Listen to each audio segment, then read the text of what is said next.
ఇందులో ఒక అర స్పూన్ తేనె కూడా మనం కలుపుకుంటే మరింత కాంతి పెరుగుతుంది.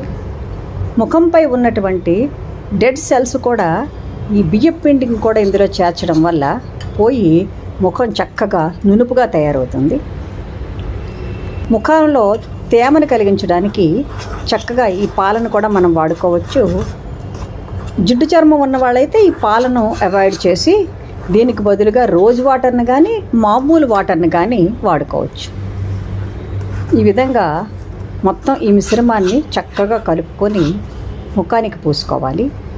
పూసుకొని మినిమం అరగంట ఉంచుకుంటే చక్కటి ఫలితం ఉంటుంది. సమయం లేదు అనుకుంటే అది మీ సమయాన్ని బట్టి ఓ పావు గంట 20 నిమిషాలు కూడా ఉంచుకోవచ్చు.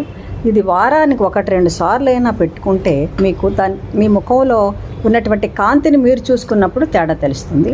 ఈ విధంగా చేతిపై రాసుకొని చూస్తున్నాము. ఇలా ముఖానికి